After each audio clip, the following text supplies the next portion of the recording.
실무하겠습니다.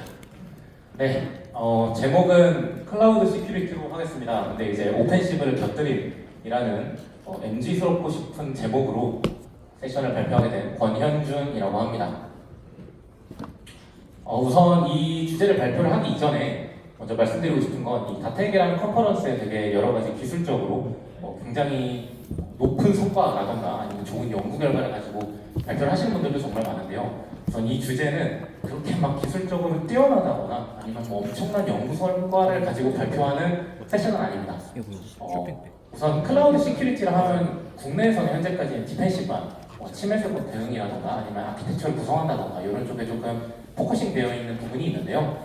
그런 게 아니라 정말 공격자 입장에서의 클라우드, 오펜시브 클라우드 시큐리티라는 게 대체 어떤 분야인지 소개해드리는 자리라고 생각해 주시면 좋을 것 같고요. 예시를 기반으로 조금 재밌게 풀어가려고 노력을 했으니까요. 관심 많이 부탁드리겠습니다.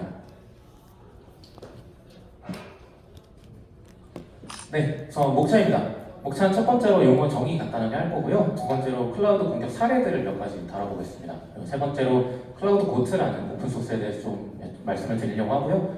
네 번째로는 파쿠라는 도구를 설명을 드릴 거고, 다섯 번째로는 국내 클라우드 보안 현황, 여섯 번째로는 전반적인 정리를 하고 마무리를 지을 것 같은데요. 사실 이 모든 내용은 AWS에 해당하는 내용으로 준비가 됐습니다.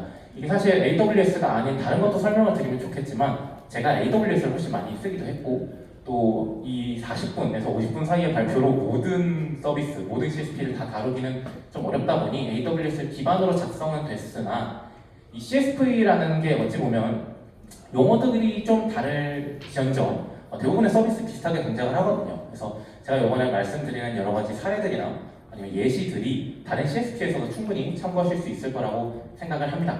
이 부분 참고해 주시면 좋을 것 같고요. 진행해 보겠습니다. 네, 우선은 별거 아닙니다. 별거 아니고 안 봐주셔도 되는데요. 우선은 이 다텍이라는 컨퍼런스가 무료는 아니잖아요. 무료는 아니고 여러분들이 유료로 오시는 컨퍼런스이기도 하고 그렇기 때문에 앞에서 발표하는 사람이 최소한 어느 정도를 공부를 한 사람인지 그리고 어느 정도로 이 장표를 믿을 수 있을지에 대해서 신뢰도를 좀 높여보자 나름의 자기 자랑을 써놓은 장표이고요. 굳이 안 보셔도 괜찮습니다. 네. 간단한 소개만 하자면 저는 우한형제들이라는 배달의 민족 운영사에서 SOC팀 취약점 관리 책임 역할을 맡고 있고요. 이전엔 금융권에서 취약점 쪽이나 모이해킹 쪽을 업무를 진행을 했었습니다. 기타 여러 가지 있지만 스킵하겠습니다. 네, 우선 첫 번째로 용어 정의를 들어가 보도록 할 텐데요. 다들 아시는 내용이실 겁니다. 클라우드 시큐리티란 무엇인가? 이 클라우드 시큐리티란 클라우드 환경에서 데이터나 어플리케이션, 인프라 같은 걸 보호하기 위한 정책, 기술, 제어 및 프로세스라고 정의를 하는데요. 그냥 쉽게 말하면 저희가 사용하는 CSP에서의 클라우드 시큐리티는 그냥 저희가 클라우드 그러니까 CSP를 쓰는 데 있어서 할 수 있는 모든 보안이라고 생각하시면 될 것 같아요. 이게 정책적이든 관리적이든 기술적이든. 그리고 이 AWS 공동책임 모델이라고 제가 이미지를 가져다 놨는데 이것도 아시는 분들이 많을 텐데요. 이 기본적으로 AWS라는 CSP 같은 경우에 AWS에서 SaaS로 제공하는 소프트웨어라든가 아니면 저희한테 IaaS로 제공하고자 하는 인프라라든가 이런 부분들은 AWS가 관리를 해주는 것이 맞습니다. 저희가 손을 댈 수 없는 부분이고요. 하지만 저희가 IaaS로서 뭔가 서버를 생성한다거나 아니면 소프트웨어를 개발한다거나 저희가 직접 하는 부분에 대해서는 고객의 이제 책임이 생기는데요. 이 클라우드 시큐리티라는 게 결국 저희 고객이 책임져야 되는 부분에 대한 보안을 한다라고 생각을 해주시면 좋을 것 같습니다. 그러면 오늘 말씀드리고자 하는 이 오펜시브 클라우드 시큐리티가 과연 무엇이냐?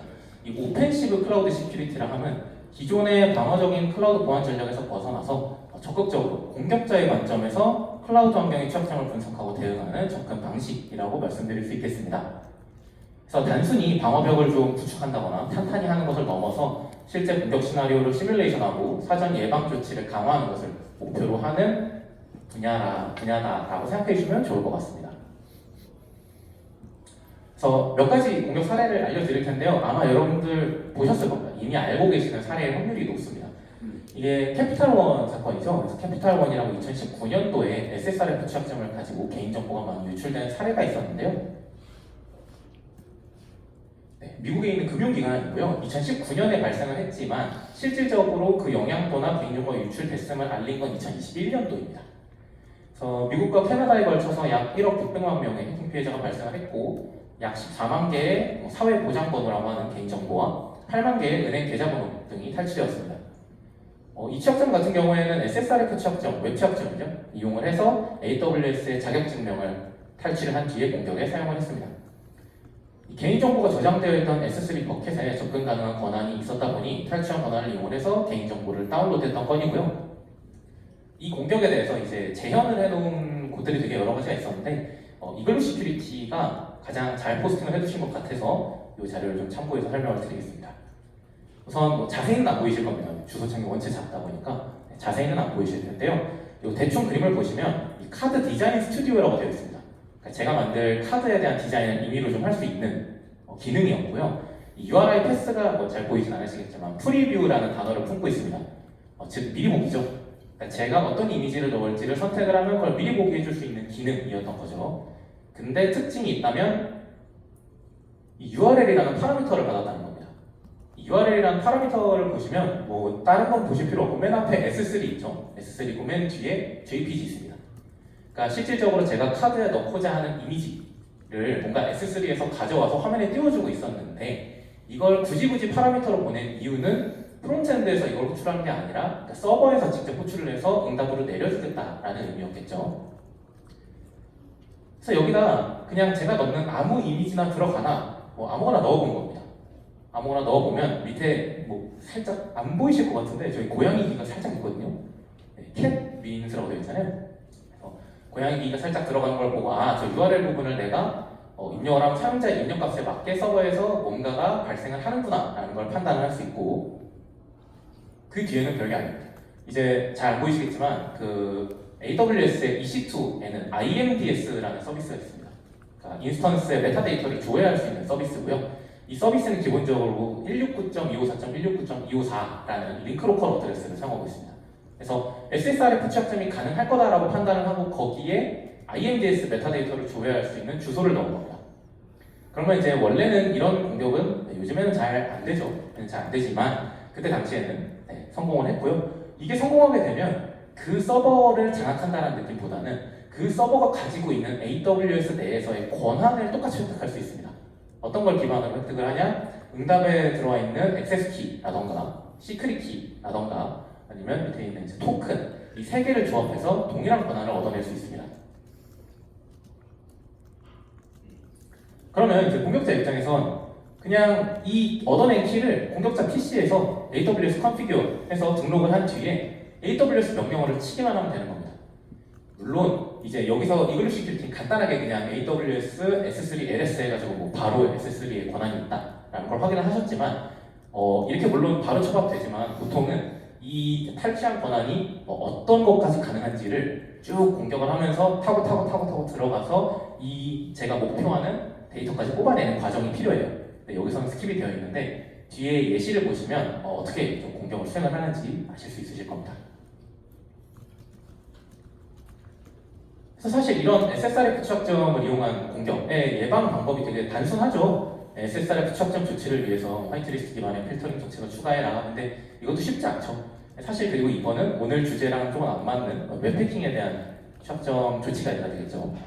그리고 밑에 좀 있다면 IMDS 버전 2가 나왔죠. 그래서 버전 2 사용을 통해서 토큰 없이 SSRF만으로는 메타데이터를 조회할 수 없게 막는다. 그리고 서버에 적용된 이제 IAM 롤 같은 것도 폴리시에 대한 최소 권한을 부여를 해야 된다. 너무나 당연한 얘기죠. 근데 그 당연한 걸 이제 캐피탈 1이 간과한 거죠.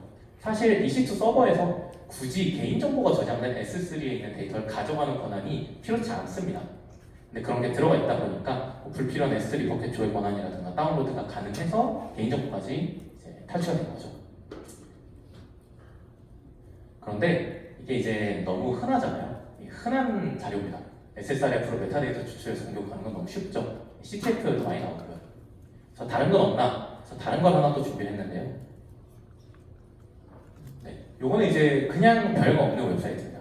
hello welcome to datek conference라고 되어 있죠. 그리고 도메인 주소를 보시면 hello.datek-company.kr 이라고 되어 있습니다.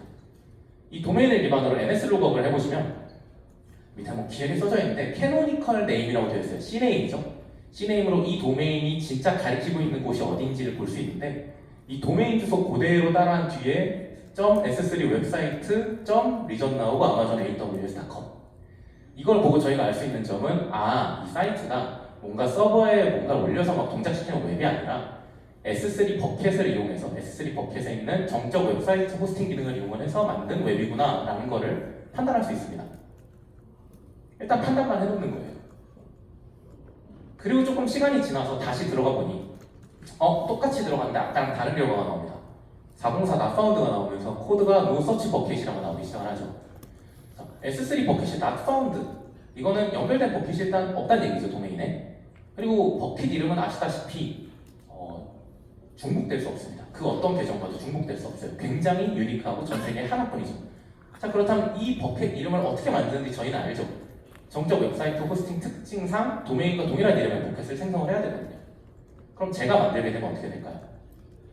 그럼 이 도메인이 제 마음대로 동작할 수 있게 되겠죠. 그게 이제 S3를 기반으로 한 S3 서브도메인 테이크오버라는 취약점이고요. 이 취약점을 이용을 하면 2주 뒤에는 This domain is mine 하면서 이 서브도메인을 탈취할 수 있게 됩니다. 사실 S3를 이용한 거기 때문에 뭔가 막 백엔드 코드를 넣는다던가 이런 거는 불가능합니다. 불가능하고 딱 HTML 이 정도 동작하는 정적인 웹사이트지만 어떤 걸 할 수 있냐? 보통 여러분들 서비스 코드에서 그런 거 많이 하세요. 오픈 리다이렉트 이런 거 막으시려거나 아니면 SSRF 같은 거 막으실 때 도메인 기반의 화이트리스트 필터링을 많이 하시거든요. 루트 도메인 기반에. 근데 이렇게 도메인, 서브 도메인을 탈취할 경우 저는 루트 도메인 기반 필터링을 우회할 수 있게 됩니다. 그럼 이 HTML로 제가 크로스사이트 스크립트를 넣든 어떤 걸 넣든 수행할 수 있겠죠. 그리고 그렇게 굳이 기술적인 것뿐만 아니라 그냥 이 도메인의 신뢰도를 이용을 해서 피싱 사이트를 만든다던가 악성 코드 유포지로 쓴다던가 다양한 공격점에 공격의 시작점 역할을 할 수도 있게 됩니다. 실제 버그 바운티 사례는 여기서 다 설명드리긴 어렵기 때문에 쇼트 URL 준비를 해놨고요. 혹시 관심 있으시면 추후 자료가 공개된 뒤에 들어가 보시면 좋을 것 같습니다. 네, 이것도 예방 방법이 있겠죠. 당연히 S3를 이용한 정적 웹사이트 게시를 원하면 클라우드 프론트를 연결해 사용하실 것을 추천을 드립니다. 이게 제가 알기로는 2024년도, 2023년도 말부터는 클라우드 프론트에서 S3를 연결했을 때 S3에 버킷이 없으면 원래 그 이전에는 똑같이 노 서치 버킷이라고 뜨면서 S3 서브도메인 테이크오버 가능했습니다. 근데 클라우드 프론트를 연결하면 지금은 그냥 404 not found가 떨어집니다. 그럼 저희 입장에서 클라우드 프론트 도메인을 가지고 S3 버킷의 이름을 유추할 수 없기 때문에 서브도메인 테이크오버로부터 조금은 안전한 환경을 만들 수 있습니다. 그리고 EC2 같은 경우에는 이제 공인 IP죠. 탄력적 IP 또는 그냥 퍼블릭하게 할당받는 공인 IP가 AWS가 가지고 있는 풀이 정해져 있습니다. 그렇기 때문에 예를 들어서 도메인에 A 레코드로 특정 공인 IP가 박혀 있는데 그 공인 IP를 갖고 있던 EC2를 누군가가 내렸다라고 한다면 그 공인 IP를 할당받을 수 있을 때까지 계속해서 서버를 생성하는 거죠. 그러다가 그 공인 IP를 동일하게 할당을 받게 되면 역시나 EC2 기반의 서브 도메인 테이크오버가 가능합니다. 이 경우에는 정적 웹사이트가 아니기 때문에 더 많은 걸 할 수 있겠죠. 그리고 엘라스틱 빈스톡 같은 경우에도 도메인을 자동으로 생성하는 기능이 있는데 그 기능을 사용하지 않고 본인이 직접 도메인을 설정해서 만들 경우에 이 엘라스틱 빈스톡의 어플리케이션 이름과 뒤에 붙어있는 내용을 토대로 굉장히 환경이 제한적이지만 똑같이 S3와 같이 서브도메인 테이크오버 공격이 가능합니다. 그래서 주의를 해야 되는데요. 어떻게 주의를 하냐? 저희가 만든 도메인에 대해 연결된 리소스가 삭제되진 않았는지 지속적으로 검토를 하고 도메인이 사용되고 있지 않은 거라면 삭제를 하고 이런 아주 보편적인 가이드를 드릴 수 있겠죠. 근데 이것도 너무 유명합니다. 이것도 원체 버그 바운티 리포트가 많이 나왔고 너무 유명해요. 여기서까지 들을 내용은 아니죠. 그래서 다른 사례를 보여드리고 싶은데 공개된 사례가 많지 않습니다. 왜냐하면 여러분들이 아시다시피 공개된 사례들은 보통 이제 취약점들이 많이 공개가 되죠. 근데 클라우드에서의 오펜시브, 클라우드에서의 공격의 핵심은 앞단 서비스에서 발생하는 취약점이 아닙니다.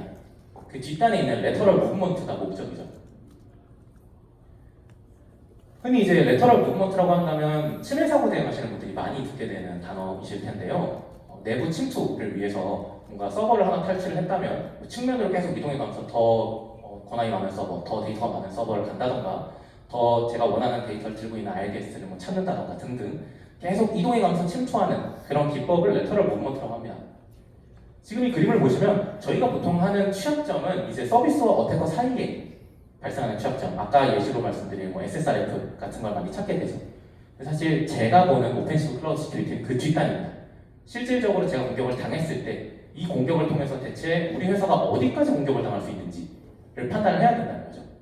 그게 정상적으로 판단이 되지 않고 그걸 막아놓지 않으면 외부로부터도 공격당할 수 있겠지만 내부 임직원의 액세스키가 유출이 됐을 때의 영향도도 파악할 수 없고 나중에 공격당하면 늦죠. 그래서 오펜시브 클라우드 시큐리티 핵심은 레터럴 무브먼트고 제가 이걸 소개해드리는 이유는 레터럴 무브먼트에 대해서 먼저 선진적으로 대응을 해야 이런 내부적으로 발생할 수 있는 취약점들에 대해서 사전에 예방이 가능하다라는 포커스를 가지고 말씀을 드리고 있는 거고요. 사실 지금까지의 사례로는 대체 클라우드 안에서 그럼 레터럴 무브먼트를 어떻게 수행하느냐는 답변이 되지 않습니다. 그냥 이렇게 했어요, 저렇게 했어요 정도만 나와 있기 때문에. 그래서 사례가 많지 않기 때문에 오픈소스를 기반으로 좀 설명을 드려볼까 합니다. 그래서 클라우드 고트라는 오픈소스예요. 클라우드 환경에서 발생 가능한 보안 취약점을 학습하고 또 실습할 수 있도록 설계된 오픈소스 도구이고요. 다양한 취약점 시나리오를 제공을 합니다. 그리고 테라폼을 이용해서 실습 환경을 자동으로 생성하고 삭제하기 용이하게 구축이 되어 있는 오픈소스이고요.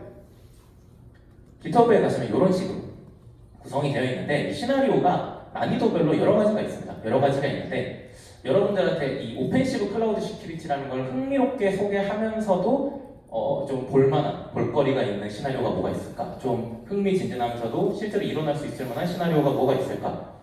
고르다가 이 어려운 난이도의 디텍션 언더바 이베이전이라는 시나리오가 있습니다. 이 시나리오에 대해서 제가 한번 설명을 드려보도록 할 텐데요. 이 디텍션 이베이전이라는 시나리오에서 제공하는 환경은 다음과 같습니다. 첫 번째로 이제 IAM 유저 크리덴셜 4개를 제공을 하는데요. 이 4개는 공격자에게 제공이 된 겁니다. 유출이 됐다라는 전제를 가지고 시작하는 시나리오인 거죠. 그리고 나서 해당 계정에 이제 EG EC2, 하드 EC2라는 게 2개 떠 있고요. 탈취해야 될 정보는 EG 시크릿과 하드 시크릿 2개입니다. 그리고 뭐 클라우드 트레일, 클라우드 워치, SNS 이렇게가 활성이 되어 있는데 EG와 하드가 나눠져 있는 이유는 이 디텍션 이베이전이라는 시나리오 안에서도 더 쉬운 방법과 더 어려운 방법이 존재하기 때문입니다. 그래서 그것도 뒤에서 설명을 드릴게요.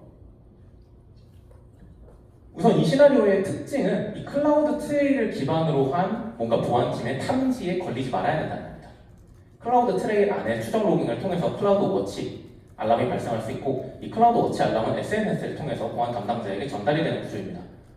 충분히 있을 수 있는 시나리오죠. 클라우드 트레일이라는 것 자체가 AWS API의 호출을 다 기록을 하는 거 그걸 기반으로 보통 침해 사고 대응하시는 분들은 영향도 평가를 하니까요. 그래서 두 가지 상황에 대해서 탐지를 하는데요. 첫 번째는 허니 토큰입니다. 크리덴셜이 4개가 있다라고 했는데 그 중 일부는 마치 허니팟처럼 공격자를 탐색해내기 위한 허니 토큰이고요. 그리고 두 번째는 지금 현재 IAM 롤이 붙어있는 EG EC2와 하드 EC2 이외에 다른 IP에서 해당 롤을 사용했을 경우에도 탐지됩니다. 이 두 가지 탐지가 어떻게 동작을 하는지 시나리오를 좀 디테일하게 보면서 설명을 드릴 텐데요. 네, 안 보이시죠? 이렇게 2개 나눠서 설명드리겠습니다. 우선 첫 번째인데요. 이 스타트는 안 보셔도 되고요. 여기 보시면 허니 토큰이라고 되어 있어요. 총 저희가 크리덴셜을 4개를 받았는데 이 중에 잘못된 토큰으로 AWS API를 호출하는 순간 이 시나리오는 끝납니다. 탐지되는 거죠. 그게 바로 오른쪽에 있는 Get Detected Using a Honey Token이라는 부분에 걸리게 되는 거죠. 그래서 첫 번째는 이 허니 토큰 탐지를 우회해야 한다는 겁니다. 그래서 진짜 유저 크리덴셜이 뭔지를 알아낸 뒤에 그 아래 화살표가 진행이 됩니다. 그래서 그 아래는 이제 시나리오에 대한 스포인데 EC2 인스턴스들을 확인을 한 다음에 이지 모드와 하드 모드로 나뉘게 됩니다. 이지 모드 같은 경우에는 아웃바운드가 열려있는 EC2고요. 하드 모드 같은 경우에는 아웃바운드가 닫혀있는 EC2인데요. 뒤에서 다시 한번 설명드리겠습니다. 여기서 탐지하는 건 2개인데 사실 이지 하드라서 2개인 거고요. 공통적으로 하나인 겁니다. 이 이지나 하드 EC2가 들고 있는 IAM 롤을 크리덴셜을 IMDS를 통해서 따서 이걸 공격자 PC나 아니면 공격자의 서버에 이용하려고 하면 탐지되는 구조입니다. 이걸 잘 기억해 주시고 뒤에 시나리오를 봐주시면 좋을 것 같습니다. 네, 우선 테라폼으로 실습 환경을 구성을 하면 유출된 4개의 크리덴셜이 이렇게 화면과 같이 나타납니다. 그럼 이 4개의 크리덴셜에 대해서 컨피규어를 진행을 해주시면 되고요. 저는 스크린샷을 찍으려고 이렇게 했지만 그냥 크리덴셜스 파일을 수정하셔도 무방합니다. 자, 그러면 대체 어떻게 탐지가 되는지를 한번 먼저 보여드릴게요. AWS 프로파일 중에 아무거나 그냥 첫 번째 거를 가지고 S3 LS API 호출하겠습니다. 호출하면 클라우드 트레일에 LS가 리스트 버켓이잖아요. 이 리스트 버켓을 호출한 이력이 바로 나왔습니다. 그러면서 누가 호출했는지 사용자 이름이 나오죠. 그러고 나서 바로 제 메일에 알람이 옵니다. 네, 허니 토큰을 사용했다 해가지고 바로 알람이 오는 겁니다. 이렇게 실제로 사용자의 크리덴셜이 아닌 허니 토큰의 경우에는 어떤 클라우드 트레일에 남는 AWS API를 쓰는 순간 허니 토큰이라고 알람이 오게 돼요. 그럼 탐지됨으로써 시나리오 끝이죠. 어찌 보면 공격자 입장에서도 가능한 탐지가 안 되는 게 좋겠죠. 그래서 왜 이렇게 되어 있나 디테일하게 인프라를 좀 봤더니 이 클라우드 트레일의 추적 로깅이 활성화되어 있고 이 클라우드 트레일의 로그를 CG 언더바 디텍션 이베이전 로그스라는 클라우드 워치로 보내고 있는 걸 확인할 수 있고요. 클라우드 워치를 보면 이제 GPU 필터라고 해서 제가 아까 말씀드린 두 개의 패턴을 가지고 탐지를 하고 있음을 확인할 수가 있습니다. 그리고 이 두 개의 필터에 걸리면 작업을 통해서 페이지 1이라는 곳으로 메시지를 전송을 하는데요. 이 페이지 1은 AWS의 SNS 기능입니다. 그래서 이 SNS 기능에서 알람이 오면 이 친구는 그냥 바로 제 메일로 던져주게 구성이 되어 있는 거죠. 방금 전에 제가 썼던 CG1이라는 프로필은 사실 허니 토큰이었던 거죠. 자, 그러면 공격자 입장에서 일단 허니 토큰인지 확인을 하든 아니면 공격을 하든 무언가를 하려면 AWS API를 호출을 하긴 해야 됩니다. 근데 클라우드 트레일 로우가 나와서 계속 탐지가 되네. 어떻게 할까? 방법이 없을까를 모색을 해보는 거죠. 그럼 이렇게 생각해 볼 수 있습니다. 클라우드 트레일이라는 곳은 AWS API를 호출하면 다 남아야 되는데 과연 다 남을까? 로그가 남지 않는 AWS 서비스는 없을까를 고민해 보게 됩니다. 그게 AWS SimpleDB 서비스입니다. 이 AWS SimpleDB 서비스를 이용을 할 경우 이 SimpleDB는 사실 지금 AWS 콘솔에 없습니다. 없고요. 유일하게 SDK랑 API로만 남아있는 아이입니다. 현재 쓰고 계시는 다큐먼트 DB의 옛날 고리고리적 버전이에요.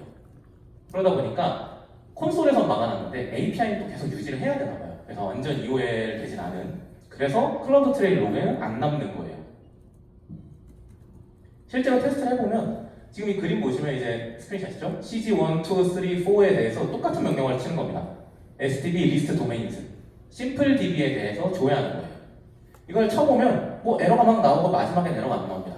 그래서 에러 내용을 보면 어서라이제이션 페일이랍니다. 권한이 없죠. 보통 허니 토큰엔 권한을 넣지 않습니다. 권한을 넣지 않고 AWS의 또 특징, 오류 내용을 아주 상세하게 짚어줍니다.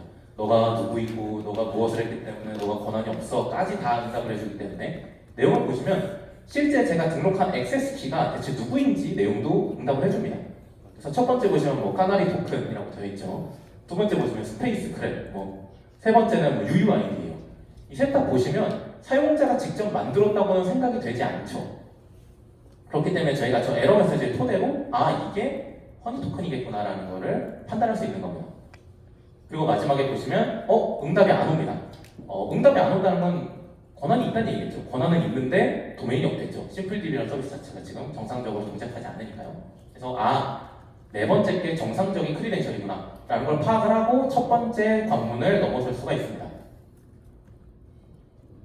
자, 그럼 이제 타고 들어가는 겁니다. 하나 찾아냈으니까 get color identity 찔러보면서 이게 누군지 확인합니다. 그러면 언더바 워터하우스라는 유저구나 확인하고 그 뒤에 유저니까 혹시 어떤 그룹에 포함되어 있진 않은지 IAM 리스트 그룹스 이용을 해가지고 실제 포함되어 있는 CG-Developers라는 그룹까지 확인합니다.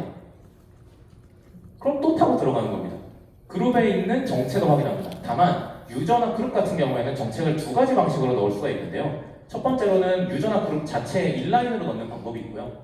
두 번째로는 만들어 놓은 폴리시를 붙이는 방법이 있습니다. 그래서 두 가지를 다 확인해 봐야 되는데요. 첫 번째로는 인라인 정책을 확인해 보는 거죠. 그래서 그룹 네임 넣고 폴리시가 어떤 게 있나 봤더니 디벨로퍼 언더바 폴리시라는 인라인 정책이 있는 거 확인하실 수 있고요.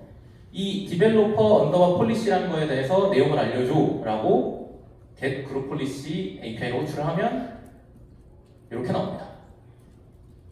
네, SSM에 대한 뭔가 권한들이 좀 쭉 있고 리소스 부분에 보시면 인스턴스 아스타리스크, 세션 아스타리스크 이렇게 있는 거 확인하실 수 있는데요. 자, 이걸 가지고 공격자는 무엇을 할 수 있을까요?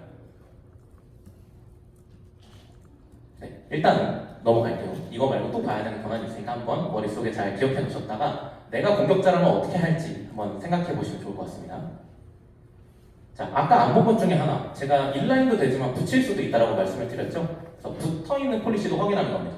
리스트 어태치드 그룹 폴리시를 확인을 하면 read only access가 붙어있는 걸 확인할 수 있습니다. 자, 그렇다면 이 read only access 그리고 SSM에서 사용하는 세션이라는 부분에 대한 스타트, 터미네이트, 퍼스 권한이 있다라고 했을 때 공격자는 어떻게 레터럴 무브먼트를 시도할까요? 리드 올리 액세스, 저라면 리드 올리 액세스로 EC2를 조회를 하고 조회한 인스턴스에 SSM으로 세션을 시작할 것 같아요.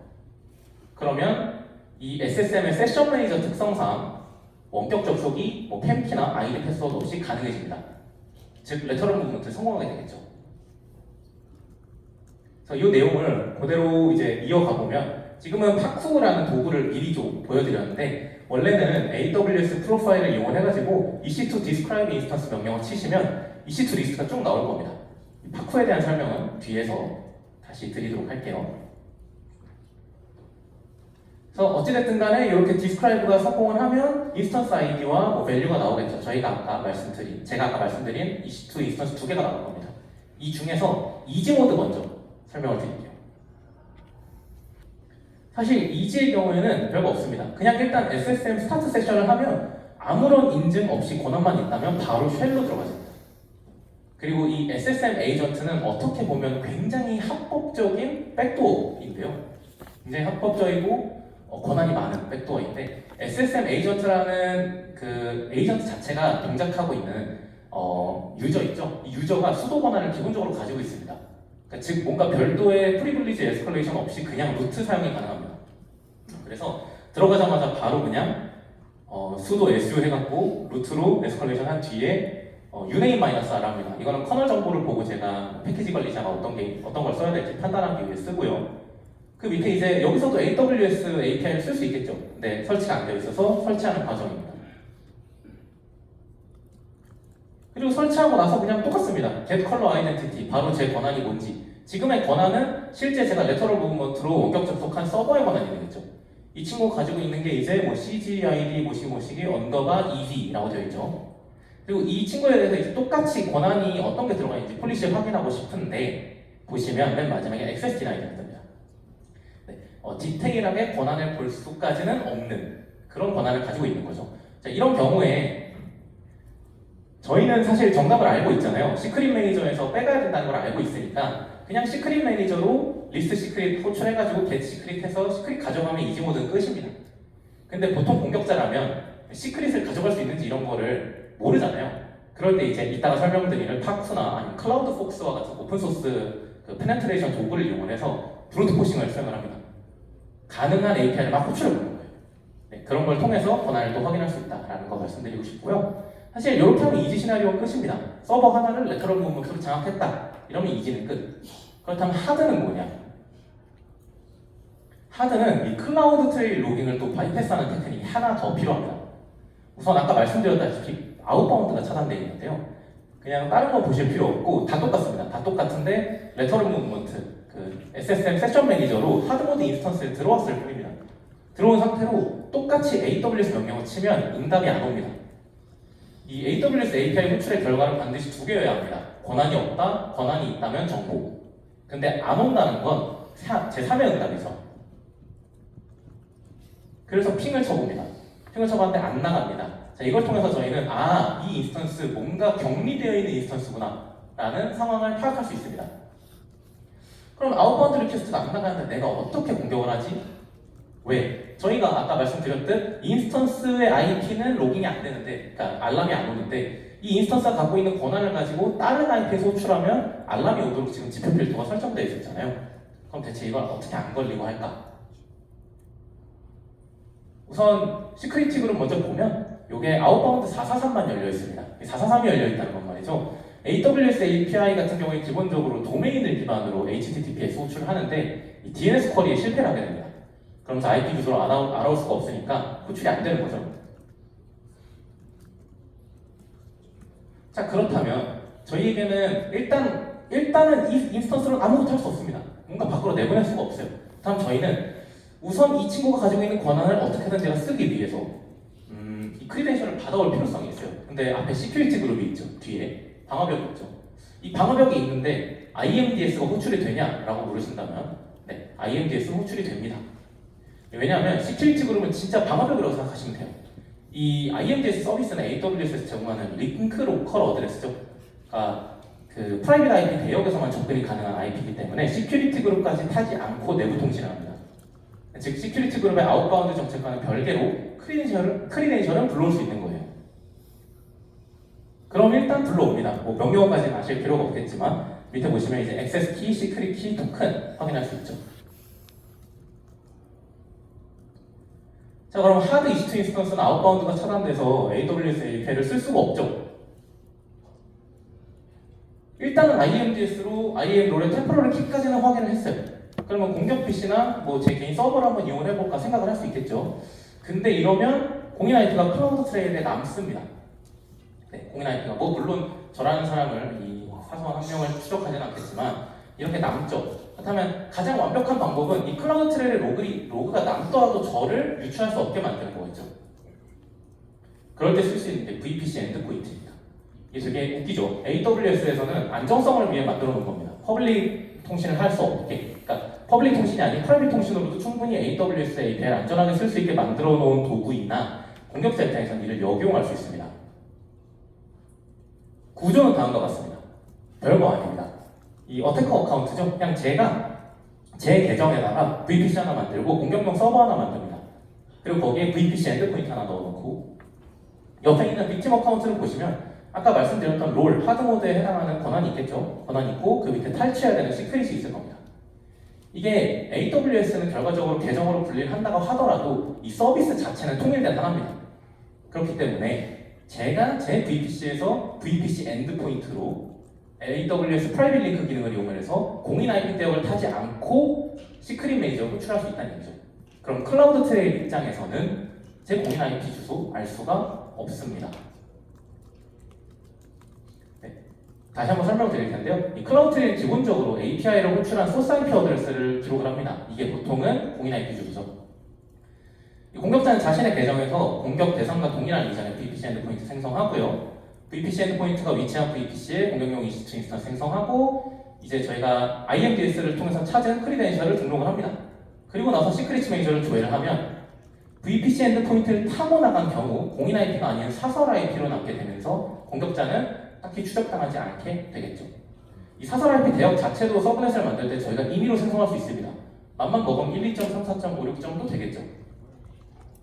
그래서 이걸 진짜 실제로 했을 때 보여드리면 잘 안 보이시겠지만 이거는 제 개인 EC2 서버입니다. EC2 서버고 제가 테스트를 2번 했습니다. VPC 엔드포인트를 만들지 않았을 때와 만들었을 때 2번 다 똑같은 명령어를 썼고요. 시크릿 메이저의 리스트 시크릿 하고 시크릿 메이저의 get 시크릿을 진행을 한 겁니다. 그래서 값을 얻어온 겁니다. 값을 얻어왔는데 환경이 두 개였던 거죠. VPC 엔드포인트가 있고 없고. 이 서버의 IP 주소는 사설 IP는 172대역이었고요. 공인 IP는 3대역이었습니다. 3.대역이었고요. 그리고 혹시 몰라서 제 개인 맥북에서도 진행을 해봤습니다. 이것도 뭐 다 똑같고요. 다 똑같은데 IP만 192대역이었고 공인 IP 110대역이었습니다. 실제로 클라우드 트레일에 들어가서 한번 호출된 이력을 보면 이 시크릿 매니저에 대해서 호출이 됐는데 처음에 VPC 엔드포인트 없을 때는 제 공인 IP 주소가 그대로 박혀 나옵니다. 마찬가지로 제 맥북에서 시도했을 때도 제 공인 IP가 박혀 나오죠. 하지만 제가 VPC 엔드포인트를 제 계정에 임의로 생성을 하고 공격을 했을 때는 클라우드 트레일 로그에 사설 IP 주소가 남습니다. 네, 이를 통해서 로깅이 되더라도 알람이 오더라도 저라는 사람을 특정할 수 없게 만드는 우회 기법이라고 생각을 해주시면 좋을 것 같습니다. 네, 시간이 많지 않아서 다음 거 빨리 하겠습니다. 네, 잘 안 보이시겠지만 팍소라는 도구입니다. 지금까지 사실 보신 거 제가 다 AWS 명령어 일일이 쳐가면서 레터럴 무브먼트를 진행을 했죠. 근데 이게 다큐먼트 봉사하기 굉장히 까다롭습니다. 그래서 이 라이노 시큐리티라는 곳에서 공격적인 보안 테스트를 위해 이제 설계한 오픈소스 익스플로이 프레임워크 파쿠를 내놓습니다. 다양한 공격 비법을 지원하는 모듈을 제공을 하고요. 예시로 보여드리면 아까 허니 토큰 찾던 거 있잖아요. 그것도 그냥 run IAM underbar detect honey tokens 모듈만 쓰면 자동으로 찾아줍니다. 보시면 허니 토큰이면 워닝 뜨면서 쓰지 말라고 하죠. 하지만 허니 토큰이 아니면 not 허니 토큰 keys 하면서 쓸 수 있게 만들어줍니다. 다만 클라우드 트레이의 로우가 남아요. 심플 DB로 하는 것 같지는 않더라고요. 그래서 알람은 오는데 어찌됐든 이런 모듈을 제공을 한다. 편의를 위해서. 그리고 토큰에 할당된 권한 확인하는 것도 쉽습니다. 그냥 run IAM inone permissions 하면 내가 누구고 어떤 권한이 있는지가 뭐 5600개 있다고 하는데 이거 read only access가 원체 많아서 그런 겁니다. 그래서 이렇게 있다라고 알려주고 whoami 명령어를 지금 바로 볼 수 있게도 제공을 합니다.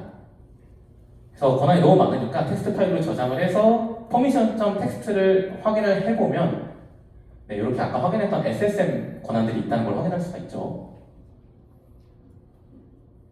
그리고 나서 했던 게 저희가 EC2 describe instance죠. 그것도 run EC2 언더바 inone 모듈 하나면 그냥 모든 EC2 관련한 리소스가 다 조회가 됩니다. 권한이 있다는 전제하에. 그래서 이렇게 아까 보신 것과 같이 인스턴스 아이디와 밸류까지 확인할 수 있고요. 이제 저희가 세션을 이용을 해서 레터럴 무브먼트를 했었는데 이 시스템즈 매니저 언더바 RC 언더바 EC2라는 모듈이 있기는 하나 이게 정상 동작하지는 않습니다. 이게 이제 파커라는 오픈소스의 문제이기도 하고 이 오펜시브 클라우드 시큐리티라는 분야 자체가 아직 연구가 많이 되고 있지도 않고 그러다 보니 도구들이 아주 좀 부족합니다. 2%가 아니라 20% 정도 부족한 도구들이 많아요. 그래서 세션 권한을 지닌 IAM 롤이 분명히 있는데 할당받은 EC2도 있는데도 롤을 못 찾으면서 뭐 권한 없다고 크리에이트 롤 하다가 실패해버리는 걸 확인하실 수가 있고요. 그래서 이렇게 좀 나름 디테일하게 공격이 가능해요. 이게 시나리오 하나를 보여드렸지만 상상력과 창의력을 발휘한 여러 개가 나올 수 있고 또 어떻게 IAM 권한이 설정되었는지에 따라서 시나리오는 완전히 달라질 수 있습니다. 근데 이렇게 다양한 공격이 가능한데 우리는 어떻게 예방하고 대응해야 될까? 또 범용적인 예가 나오겠죠. 오펜시브 클라우드 시큐리티 관련 해외 자료 수집하고 학습하시고 주기적으로 또 내외부 침투 테스트 많이들 외부에 포커싱 하시는데 내부 침투 테스트도 상당히 중요하다는 걸 알아주셨으면 좋겠고요. 이 미스 컨피그레이션을 또 잡아내기 위해서 컨피그나 뭐 트러스트 어드바이저, 뭐 CSPM 같은 것도 확인해 보시면 좋을 것 같고요. IAM의 권한 생성, 수정, 삭제 또는 연결 시 보안 검토를 통해 최소 권한인지 검토하는 과정이 필요할 겁니다. 사실 너무 공용적인 얘기고 제가 왜 일본의 해외 자료라고 작성을 했는지를 한번 설명드려보고자 해요. 뭐 가상자원 관리, 네트워크 관리, 계정 및 권한 관리, 아니면 뭐 KVM, 몽고DB, 뭐 파일 권한 관리, 암호화, 뭐 키페어 접근 관리, 인스턴스 서비스 정책 관리, 뭐 라우팅 테이블 정책 관리. 그리고 유일하게 이제 모이해킹 방법론을 냈었는데 이것도 람다, 다이나모DB, S3 한정입니다. 자, 이게 지금 저희 국내에 나와 있는 클라우드 시큐리티 보안 가이드들 리스트인데요. SK 실더스나 뭐 금융보안원, 키사나 국가사이버안보센터 등 다양한 곳에서 클라우드 보안 가이드를 배포하고 계십니다. 다만 좀 유명한 기능들 있죠. 저희가 모두 아는 기능들에 대해서만 다루는 경우가 많고 또 직접적으로 어떻게 공격에 활용될 수 있는지 등에 대한 설명이 좀 많이 부족합니다. 그러다 보니 저 보안 가이드를 따른다 하더라도 이런 클라우드 레터럴 무브먼트에 대해서는 방어할 수가 없겠죠. 근데 해외와의 차이점이 있다면 해외에서는 클라우드 VAPT라고 하는 키워드를 기반으로 다양한 공격자 입장에서의 공격 및 예방, 대응 방법, 도구들 이런 게 다양하게 배포가 되고 있습니다. 그래서 제가 해외의 자료를 조금 더 참고했으면 좋겠다라고 말씀을 드린 거고요. 빠르게 정리를 해보자면 클라우드 환경에서 발생하는 이런 취약점들은 서비스의 생각보다 치명적인 문제를 야기할 수 있습니다. 그리고 말씀드렸듯 아직 국내에서는 많이 연구되지 못하고 있고요. 해외에서도 사실 다른 분야에 비해서는 연구가 많이 못 되고 있습니다. 그 가장 유명한 익스플로이트 프레임워크를 썼음에도 도구가 굉장히 부족하다는 걸 느낄 수 있죠. 그래서 많은 관심을 필요로 합니다. 이게 많이 관심이 늘어날수록 연구에 대한 결과가 많이 나올 거고 많은 기업들에서도 이런 부분에 좀 중요성을 알 수 있겠죠. 보안성을 향상시킬 수 있을 거고요. 그래서 마지막으로 사실 이 세션을 준비한 이유는 이 분야에 대해서 많은 관심을 부탁드리려고 이렇게 세션을 준비를 했고요. 같이 공부해 봤으면 좋겠습니다. 혹시나 이 분야에 대해서 관심이 있으시면 저한테 뭐 오늘 연락을 주셔도 되고요. 아니면 링크드인에 저를 찾으신다면 제 회사 명과 이름을 치면 아마 동일인물은 거의 없기 때문에 저를 찾아서 연락을 주신다면 할 수 있는 한 최대한의 답변을 드릴 수 있도록 하겠습니다. 이상으로 발표를 마치도록 하겠고요. 혹시 Q&A가 있다면 Q&A를 진행해 보도록 하겠습니다.